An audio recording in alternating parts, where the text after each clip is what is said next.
కిర్లంపూడి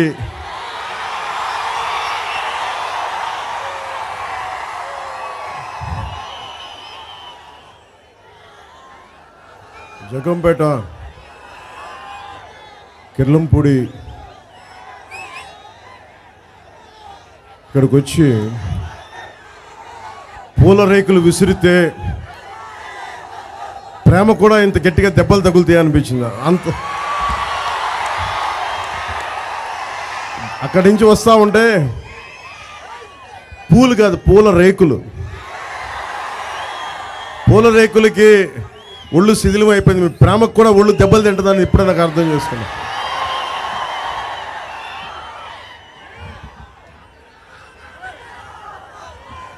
కిర్లంపూడి ఈ సభ ఆంధ్రప్రదేశ్ దశ మార్చాల్సిన సభ ఇది. రాజమండ్రిలో ఒక సందర్భంలో చెప్పాను చాలా సంవత్సరాల క్రితం, ఏ పార్టీ అయినా సరే, ఏ నాయకుడైనా సరే, ఇందాక నన్ను ఇంగ్లీష్ ఛానల్ వాళ్ళు రాజీవ్ సర్దేశాయ్ గారు అడుగుతా, మీరు మీ వెనక కాపు సామాజిక వర్గం ఉంది అందుకని పాలిటిక్స్కి వచ్చారని అడిగితే నేను వారికి ఒకటే తెలియజేశా, మీరు కానీ నేను కానీ ఎవరైనా కానీ ఏ కులంలో పుట్టాలి, ఎలా పుట్టాలి, ఏ రంగులో పుట్టాలి, ఏ హైట్లో పుట్టాలి ఎవరికీ తెలియదు. ఏ నాయకుడైనా సరే అన్ని కులాలని సమానంగా గుండెల్లో తీసుకుంటేనే నాయకుడు అవుతాడు. నేను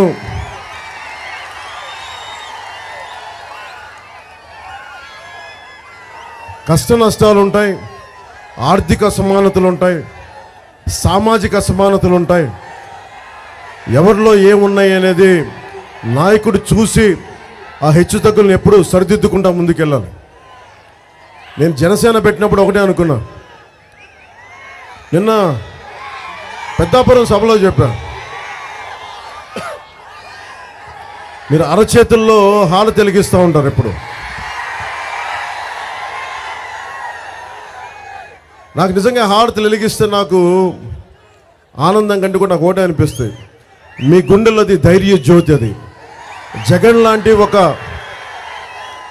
నీచ ప్రభుత్వానికి ఎదురు తిరగడానికి ధైర్యం ఇచ్చే జ్యోతి, అది మీరు అరిచేతిలో వెలిగించే జ్యోతి.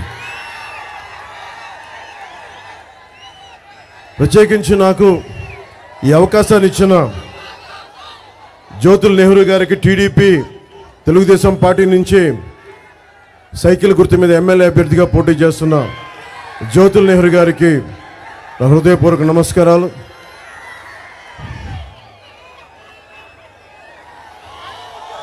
శ్రీ దాట్ల కృష్ణవర్మ గారికి, బీజేపీ ఇన్ఛార్జ్, వారికి నా హృదయపూర్వక నమస్కారాలు. తుమ్మలపల్లి రమేష్ బాబు గారికి నా హృదయపూర్వక నమస్కారాలు. నాతో పాటు ఈ వేదిక పైన ఉన్న నాయకులందరికీ, నాయకురాళ్ళందరికీ కూడా నా హృదయపూర్వక నమస్కారాలు. ముఖ్యంగా ఇక్కడికి వచ్చిన కిర్లంపూడి సభకు వచ్చిన మబ్బుల్లో పరిగెత్తే పిడుగులు లాంటి మా జన సైనికులకి, యువతకి, దారి పొడవున నీరాజనాలు పలుకుతూ హారతులిస్తూ మాకు స్వాగతం పలికిన మా ఆడపడుచులకి, మా అక్క చెల్లెలకి, ప్రతి ఒక్కరికి హృదయపూర్వక నమస్కారం.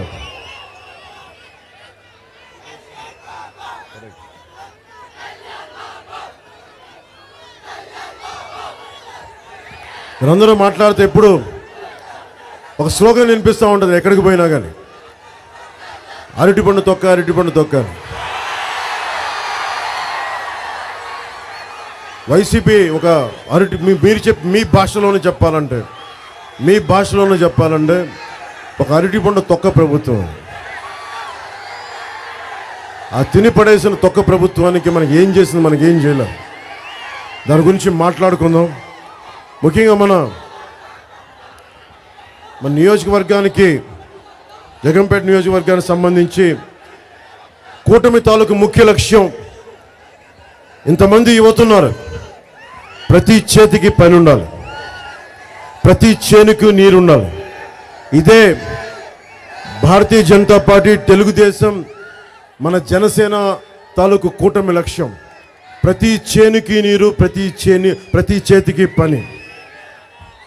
ముఖ్యంగా మన రైతాంగం కష్టపడతా ఉన్నారు నీటి సాగు విషయంలో. మల్లవరం, గోవిందపురం లిఫ్ట్ ఇరిగేషన్ సరిగ్గా నడవట్లేదు. సరిగ్గా ఏలేరు రిజర్వాయర్ నుంచి నీటిని ఎత్తిపోతల పథకం ద్వారా జగ్గంపేట, రంపచోడవరం నియోజకవర్గంలోని 10,000 ఎకరాలకు ఇవ్వాలని మల్లవరం, గోవిందపురం లిఫ్ట్ ఇరిగేషన్ పథకం ఏర్పాటు చేసి దానికి 32 కోట్లు అంచనా వేసినా కానీ 2 సార్లు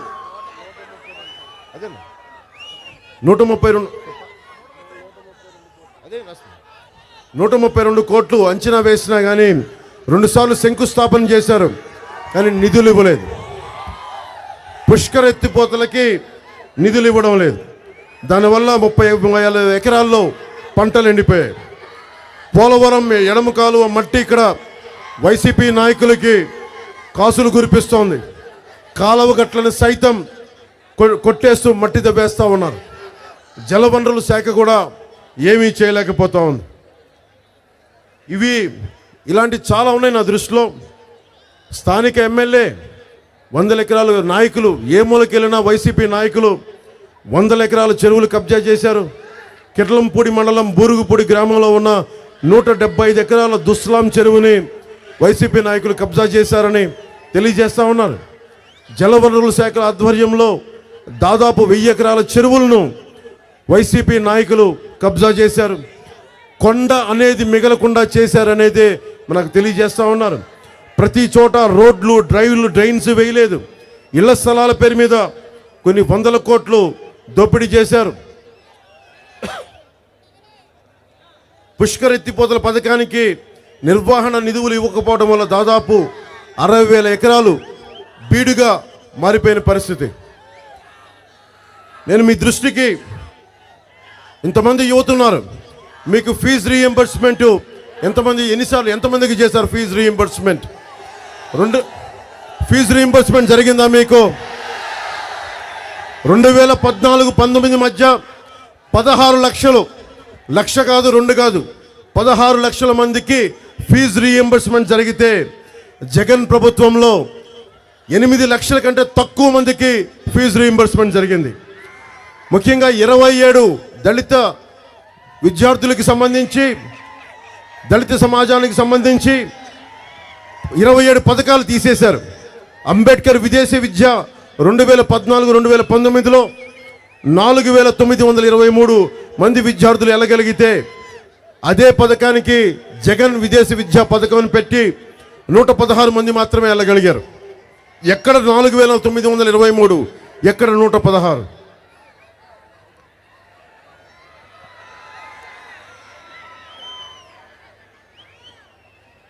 ఎస్సీ సామాజిక వర్గానికి ఉచిత విద్యుత్ అని చెప్పి మోసం చేశారు.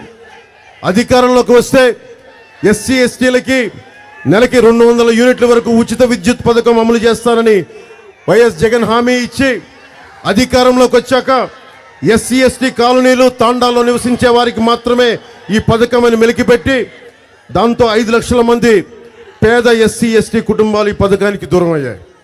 ఈ షరతు పెట్టడం ద్వారా ఎస్సీ ఎస్టీ సామాజిక వర్గం వాళ్ళ కాలనీలు, వాళ్ళ వాడలు, వాళ్ళ తాండాల్లోనే ఉండాలి తప్ప బయటకు వచ్చి బతికితే మీకు ఏ పథకం వర్తించదని ఒక పెత్తందారి, ఒక అహంకారపు పోకడను చూపించింది.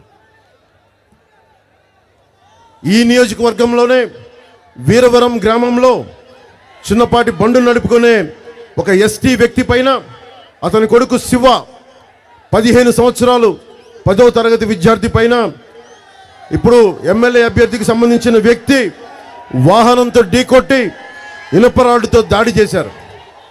ఈ హత్యపై వైసీపీ నాయకులు మళ్ళీ మన అనంతబాబు ఎమ్మెల్సీ హత్యలాగా ఆ దళిత డ్రైవర్ని హత్య చేసి డోర్ డెలివరీ ఎలా చేశారో, ఈ ఎస్టీ బాలుడి పైన కూడా చంపే మనకి రాడ్డుతో కొట్టి, ఆ అబ్బాయి కూడా అలాగే రాజు ఒక 5 లక్షలు పడేద్దాం, కొన్ని లక్షలు పడేసి 2 ఎకరాల భూమి పడేస్తే వాళ్ళ హత్యకి పోయిన ప్రాణానికి తండ్రి కాముగా ఉంటాడు.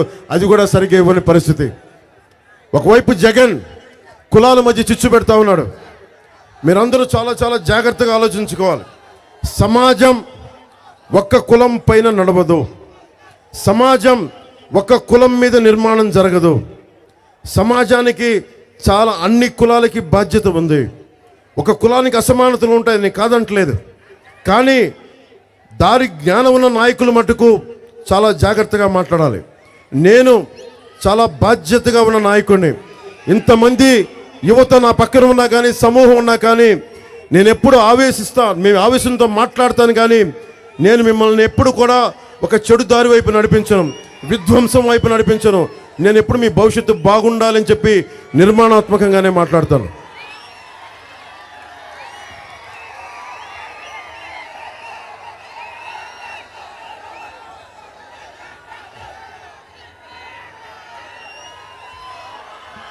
జ్యోతుల నెహ్రూ గారిని కూటమి అభ్యర్థిగా తెలుగుదేశం పార్టీకి గెలిపించగానే మనం గతంలో శాంక్షన్ అయిన కిర్లంపూడి డిగ్రీ కాలేజ్ని ప్రారంభించలేదు, దాన్ని ముందుకు తీసుకెళ్తాం. ఏలూరు ఆధునీకరణని జగన్ ప్రభుత్వం ఆపేసింది, దానిని ముందుకు తీసుకెళ్తాం. ఏలేరు నది పైన తిమ్మాపురం టు కృష్ణవరం బ్రిడ్జిని శాంక్షన్ చేసిన ప్రభుత్వం రద్దు చేసింది, దాన్ని ముందుకు తీసుకెళ్తాం. 132 కోట్ల డబ్బులు శాంక్షన్ చేసి కూడా పథకానికి 50 పనులు చేస్తే జగన్ ఈ ప్రభుత్వం పనిని ఆపేసింది. కిర్లంపూడి గ్రామంలో ఇళ్ల స్థలాల కోసం కోర్టు పెండింగ్లో ఉన్న స్థలం ఎక్విజిషన్ చేసి వైసీపీ నాయకులు కోట్ల రూపాయలతో ఫిల్లింగ్ చేసి కోర్టు పెండింగ్లో ఉన్నందున ఇళ్ల స్థలాలు ఇవ్వలేదు. ఆ ఇళ్ల స్థలాలను ఇప్పించే బాధ్యత కూటమి ప్రభుత్వం తీసుకుంటుంది. పుష్కర ఎత్తిపోతల పథకంలో అంతర్భాగమైన తాళ్ళూరు లిఫ్ట్ ఇరిగేషన్ పైపులు పాడైపోయి 3 సంవత్సరాలు అవుతున్నా రిపేర్కి నోచుకోపోవడం వల్ల ఈ సంవత్సరం దాదాపు 30,000 ఎకరాలు నీరు లేక ఎండిపోవడం, నష్టపోయిన రైతాంగానికి కూటమి ప్రభుత్వం రాగానే సాగునీటికి ఇబ్బంది కలగకుండా, తాగునీటికి ఇబ్బంది కలగకుండా ప్రతి రైతుకి, ప్రతి రైతు కూలికి, ప్రతి కౌలు రైతుకి మేము బలంగా నిలబడతాం. దాదాపు కొన్ని వేల మంది రైతులకి, 2,000 మంది పైగా రైతులకి నేను సొంత నిధులు, పార్టీ నిధుల నుంచి దాదాపు ఒక్కొక్క కౌలు రైతుకి 1,00,000 రూపాయలని నిలబడి ఇచ్చాను. రైతాంగానికి చెప్తా ఉన్నాను, ముఖ్యంగా ఆంధ్రప్రదేశ్ రైతాంగానికి, ప్రస్తుతం ఇక్కడ మనకి ఉమ్మడి తూర్పుగోదావరి జిల్లాలో ఉన్న రైతాంగానికి నేను మాటిస్తున్నాను. నాకు రైతు అంటే కన్నీరు పెడితే నాకు బాధ కలుగుద్ది. రోజు అన్నం ముద్ద తినేటప్పుడల్లా నాకు రైతు పడ్డ కష్టం గుర్తొస్తాయి.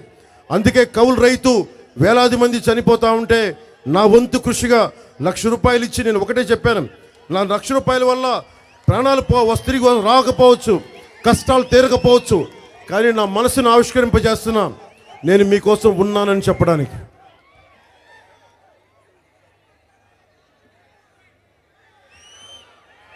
వైసీపీ ఎమ్మెల్యేలు ఇక్కడే కాదు, ఏ నియోజకవర్గంకి వెళ్ళినా,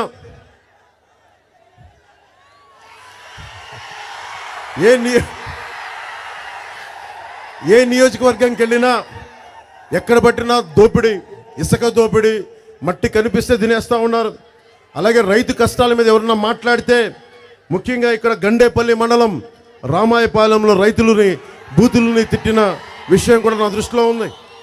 గోకవరంలో జలవనరుల శాఖ స్థలంలో ఎమ్మెల్యే అనుచరులు ఏ విధమైన పర్మిషన్ లేకుండా లాడ్జి కూడా కట్టిన సందర్భం నా దృష్టిలో ఉంది.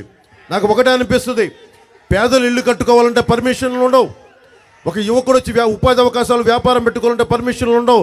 కానీ అడ్డగోలుగా వైసీపీ నాయకులకి పర్మిషన్ లేకుండా లాడ్జీలు కూడా కట్టేసుకునే పరిస్థితి. ఇది మారాలి అంటే కేవలం కూటమి ప్రభుత్వం వస్తే సరిపోదు, మీరు ఓటేస్తే సరిపోదు. యువత భవిష్యత్తు మీది. మీరు ఎగురుతూ ఉన్నారు, దండాలు పెడతా ఉన్నారు, చొక్కాలు తీస్తారు, ఎర్ర జెండాలు మనకి ఎర్ర తువ్వాళ్ళు ఎగరేస్తారు. ఈ రోజున కూటమి ప్రభుత్వం ఉంది, కూటమి ప్రభుత్వం రాబోతుంది. కానీ మీరు మీ భవిష్యత్తును కనుక మీ చేతుల్లో తీసుకోకపోతే, మీరు ఎమ్మెల్యేలని మీ హక్కుని మీరు తీసుకోకపోతే ఎవ్వరు కూడా మీకు వదిలేసి వెళ్ళిపోతారు. నేను మీకు మాటిస్తున్నాను, నేను ఒక కూలీలాగా పనిచేస్తాను మీకోసం. ఇప్పుడు దాకా చాలామంది నాయకులను చూస్తుంటారు, చాలామంది నాయకుల్ని నేను ఈ రోజున మీకు మాటిస్తున్నా, భవిష్యత్తులో కూడా నా అంత కష్టపడే నాయకుడు లేకుండా అహిర్నిశలు మీకోసం కష్టపడతాను.